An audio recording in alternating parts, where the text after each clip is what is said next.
may not know as much about football and the technical aspect of football as he does, but everybody here know the game. Everybody here knows the game, and we know what good football look like. And you just gotta come here and you gotta be ready to execute, man. And he gotta understand that. Hello, everybody. Welcome to the Black Buckeye Podcast. I'm your host, Chris. Moderating is Kendra. So let's get into it. Let's just start out with something simple. Can you tell everybody how you became an Ohio State fan? Um, the quick and simple version. When the first time I started to understand and um grasp what sports was, I started watching Ohio State football. And to really truly understand it and starting to learn the game and understanding expectations and stuff like that, it was Ohio State football. So that's the first thing that I saw, the first thing I knew. I already knew that I played football every day, pretty much of my life, especially in my youth. Um, I played football, organized football a little bit.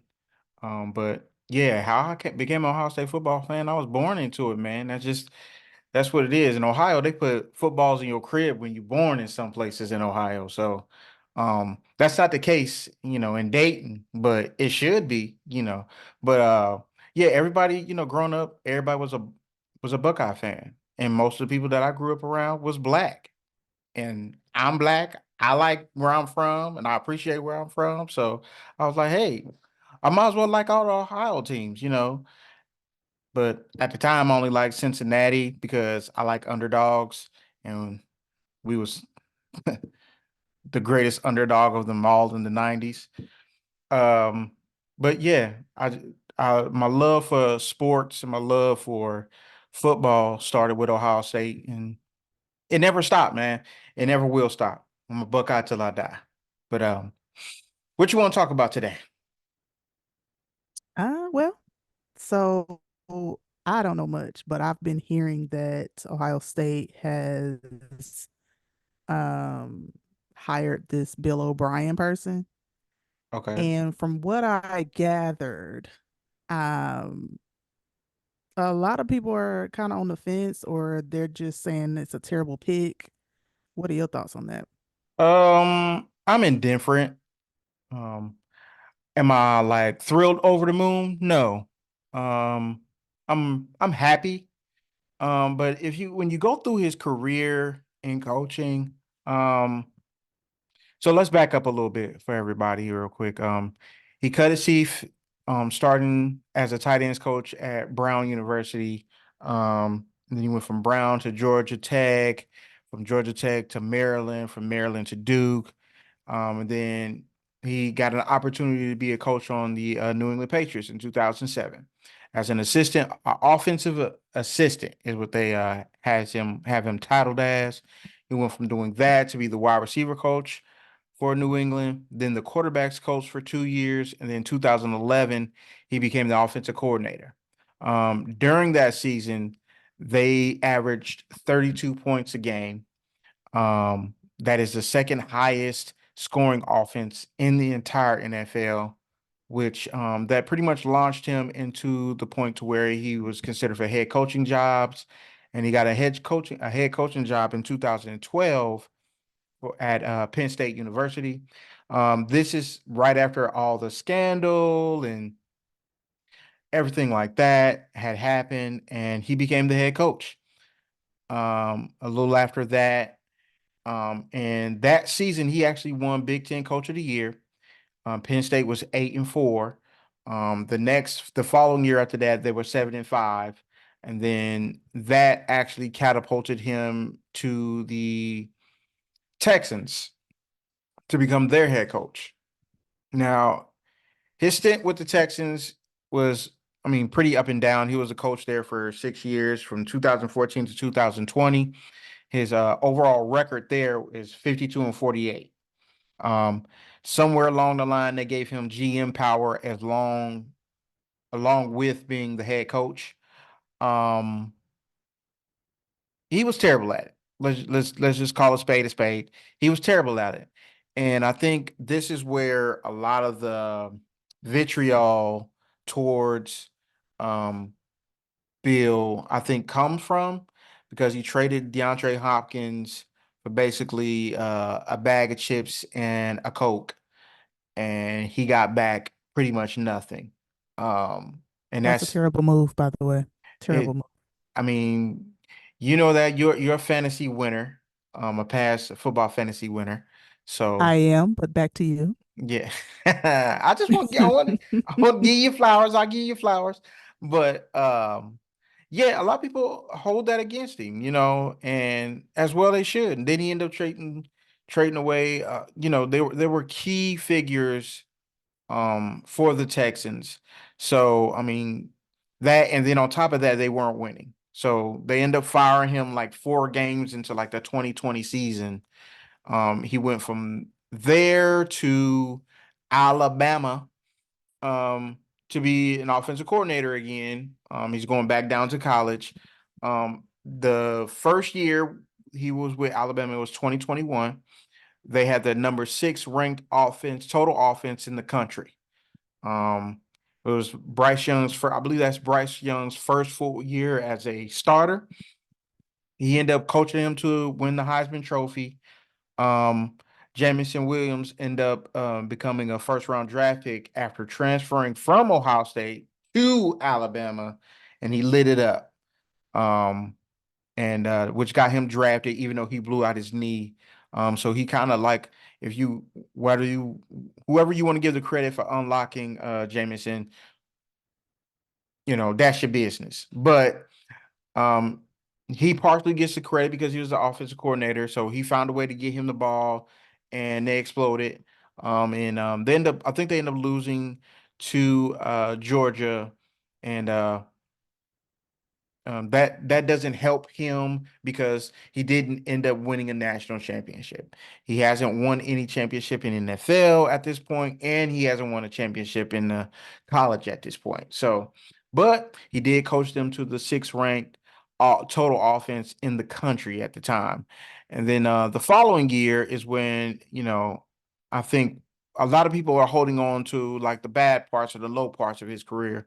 Um, I think Alabama had the 4th ranked overall offense in the country in 2022, but they weren't as good of a team. The offensive line wasn't as good, but all of those things can be attributed to him and his development, and this is why people aren't so thrilled, even though they are like in still a top 10 overall total offense in the country at this point.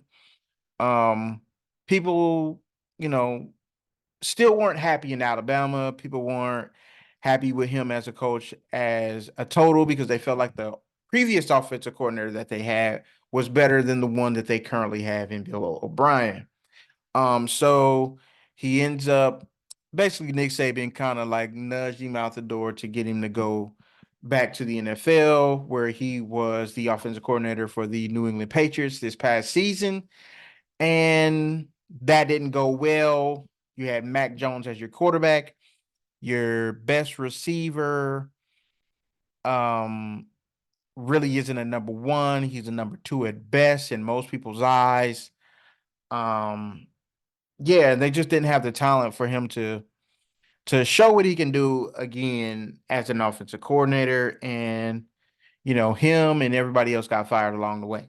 So I think a lot of the vitriol and a lot of people are upset because um, they know what they're getting, but they don't know what they're getting. Um, People at Ohio State and being a lifelong Buckeye till I die fan of Ohio State, people, we want the best. This is not a place where this channel here is not going to be a place where we're going to sugarcoat what we want and what we expect. I want the best. I want the best offensive coordinator. I want the best quarterback. I want the best wide receivers. I want the best of everything that I can get. And because honestly, we feel like we deserve that. I know what good football is, and a lot of people feel like This is an iffy move because some of the things that he has done in his past, where the football didn't look so good, and we know what good football look like. Period. Point blank. No matter where you are in Ohio, where you from in Ohio, what city, one thing we do know is what good football looks like. I know what it looks like. My father knows what it looks like. My father's father knows what it looks like. That's just football is a football. Ohio is a football state. That's what we do. It's great that you got LeBron James and all these other things going on. When we trust me, we hold LeBron in high regard. But Jim Brown, something totally different because it's a football state. So we understand that well, a lot of the people feel like they don't that he's not the best option that we could have gotten.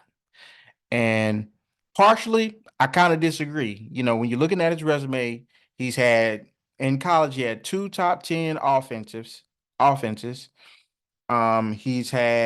coached Penn State when they had very few scholarships to offer, or a very reduced amount of scholarships to offer. And he coached them to an 8-4 and a 75 record, where a lot of coaches, you know, not to be named, that they've they've they've coached their team to only like 3-4 wins in a season.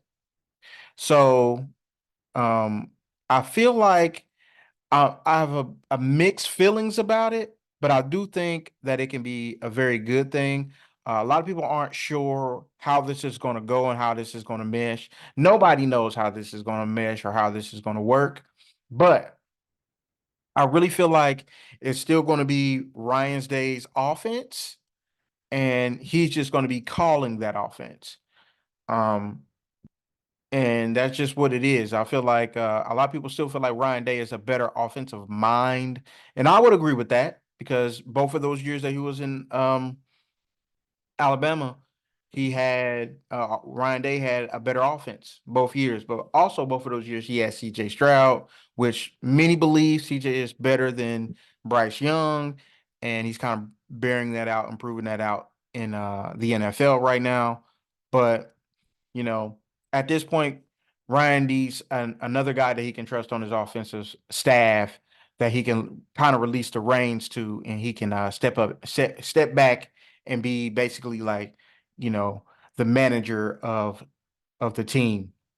So So yeah, so you do feel like there's some strategy at play here, yeah, there's not definitely just a for shock yeah. value. Yeah, he's not hiring this guy to be, average. And that's one thing I need Mr. O'Brien to know. This ain't this ain't anywhere else you've ever been. This is really a pro team. I understand you've coached and you've done things at pro teams, but this is really the only game in town. You understand? Like, he has to understand that at this university, at this place, we demand excellence. Period. Ain't no, we don't want to be second place in nothing. We talking about football in the state of Ohio at the Ohio State University. And he has to understand that we gonna demand excellence. And if we see something we don't like, we gonna criticize it. We gonna tell you about it to your face, or online, or wherever we at. Or if you're in the barbershop or you're in the grocery store. If you ain't doing what needs to be done, we gonna let you know. And we're gonna let you know you need to fix it. And this is how we feel we need to fix it. Even if we, may not know as much about football and the technical aspect of football as he does, but everybody here know the game. Everybody here knows the game. And we know what good football look like. And you just gotta come here and you gotta be ready to execute, man. And he gotta understand that. And gotta be ready for those expectations too. So Okay. Okay. So you're optimistic. You think there's strategy, but you're proceeding with caution. I am how can I explain it? That I feel like that's what all Buckeye fans are doing. I don't think any of us are truly, truly upset and think that he's going to be. Nobody thinks that he's ass. Let me say that. Nobody thinks that he's an ass coach. I think a lot of Mm, people, I think some people feel like um that he's just an average coach and they feel like he could have we could have did much better. Like I said, I feel like a lot of people are holding the Texans stint against him, as they should, as they should. as That was they a should. terrible, terrible set of moves. But he's not the GM of the team. He's not the GM of the team. He is just an offensive coordinator, and his thing is being an offensive coordinator. Okay, he could be an offensive coordinator, and he's good at it. But we need you to be excellent at it. I need you to bring all the tricks out your bag. But I feel like this is more Ryan Day, like, hey, this is my offense, and I need you to install my offense. And whatever you got in your bag, show that to me, and I'll let you know if I want that in there or not. But yeah, hey, you taking the reins of a premier top tier program in the nation, and we expect excellence and nothing less. So he better get it, man. You better get it. I'm trying to tell you right now. We don't play those games out here. We Okay. about that action. So, as you know, as you experienced, Ohio State had a trying season this year. Um, I was sad to witness this with you in real time and for you. How are you feeling about that? Are you healing? Are you overcoming? Are you okay? Um, y'all know what she's talking about. All Buckeye fans know what she's talking about. She's talking about the team up north game. Um, I Hey, don't feel. we don't have to go into details. I'm just here for you. I, hmm yeah. We. I don't feel good about it. Um, I feel really sick to my stomach when I think about it. Um, one of my best friends is actually a Team Up North fan. I actually have two friends that are Team Up North fans now. One of my best friends in the world. Growing up, he was a Michigan fan. Um, I kicked him out of my house one year. So when we were kids, hey, he lived next door, so he was fine. But yeah, man. It's been a trying 3 years. When you're an 80s baby and you lived through the 90s and the John Cooper years, there were definitely years where after the game I was crying real tears. Because I was really this is our year, man. I got Eddie George on my team. I got Orlando Pace on my team. I got Corey Stringer. I got David Boston. I got, you know, Michael Wiley. You know what I'm saying? Like I have the team. I got Andy Katzenmoyer, Antoine Winfield, Sean Springs. Like there are times where I just knew we were going to win and we didn't. And I cried my eyeballs out. And that's the only game that we'll lose all season. So this is starting to feel like that a little bit. And I don't like that feeling because it's I'm not gonna cry about it because I'm a grown ass man. You know what I'm saying? I'm a grown ass man, but but it don't feel good. And even though we've now don't get it twisted, those them Jim Tressel years and them Urban Meyer years, oh, I was living it up, baby. Living it up. But and Ryan Day in the first year got that first win. And some people was a little salty about it, and then they decided they wanted to back out of the COVID year game, and they've been winning ever since. But I ain't worried about it, man. I ain't worried about it. It's all right. It's all right. But yeah, I'm hurting. I'm hurting, but I'm optimistic about the future. So Okay. I we got a lot of players coming back, and so yeah, Okay. that's what I'll say about that. Any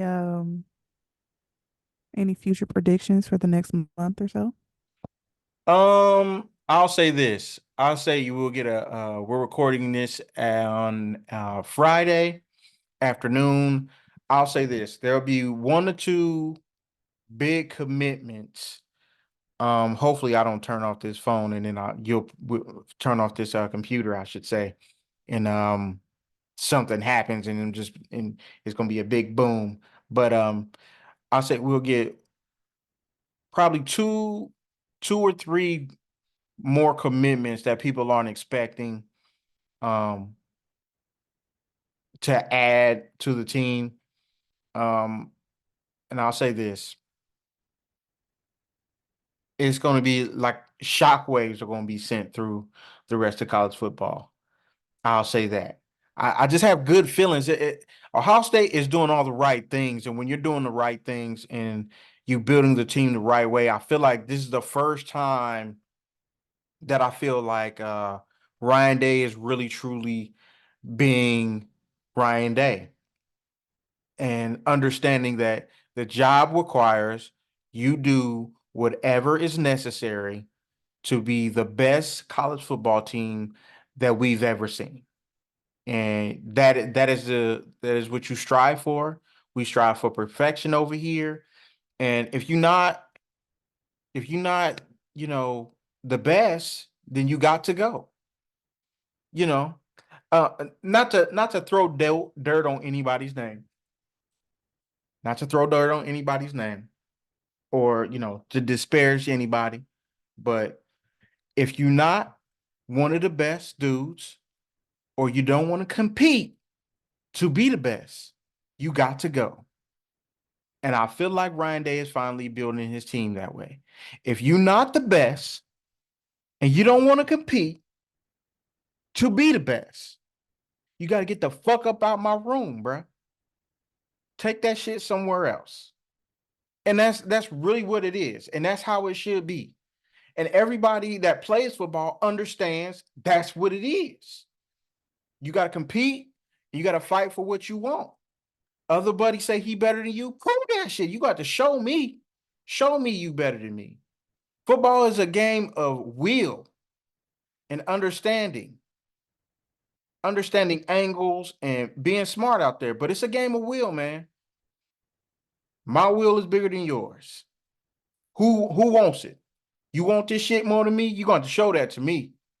You better than me? You're going to show me. And I feel like Ryan Day is finally building the team as, hey, I'm gonna bring somebody in that I think is better than you, and you have to prove to me that you better than him. And I feel like that's what he is doing, and it feels amazing. This is as a Buckeye fan, that's all I want. That's all I want. I want you to bring in whoever you feel like is the best in America. Bring them to me. Bring them my way because that's what I want to see. I want to see the development. I want to see you go to the NFL. I want to see you go to the Hall of Fame. That's just how we are. We follow your career all the way through. And um, I feel like he's finally getting it. He's finally getting it. And you got to throw, people's feelings out the window. I don't care if your mama feel bad for you because he done brought somebody in and you don't want to come here now. Okay, fine. That's cool. You don't want to compete? Cool. We don't want those type of players on the squad anyway. Take your ass on somewhere else. We don't want them problems. So I feel like he's finally doing that, and I'm excited, man. Predictions are a couple people gonna commit to Ohio State that people aren't expecting, and it's gonna be on. It's going up. That's all I'm gonna say. It's going up. It's going up. Oh, I love to see you happy. I mean, hey man, I'm a Buckeye fan, man. Most times it's happy, Most of the time it's happy, most of my life. So when you lose a game, it's a failed season for the most part. So that's the expectations here, bro. That's just what it is. You got anything else for me here? No, I think that's it for today. I think you touched on a lot of things today. I'm so glad that you are optimistic for your home team. I can't wait to see what comes out of this. I mean, especially when you have to talk about the Browns. So, Well, well, when we talk about the Browns and talk about even when we talk about the Bengals or even Ohio State, we're definitely going to have um some difference of opinion. I'm going to bring some different guests on. They're going to give you their opinion and how they see and how they view the Buckeyes. A couple of surprises that you guys I hope you're gonna be ready for. So buckle in with the Black Buckeye and OH baby. We'll holler at y'all next week. IO. Buckeye till I die. See y'all next week. Like, share, and subscribe, y'all.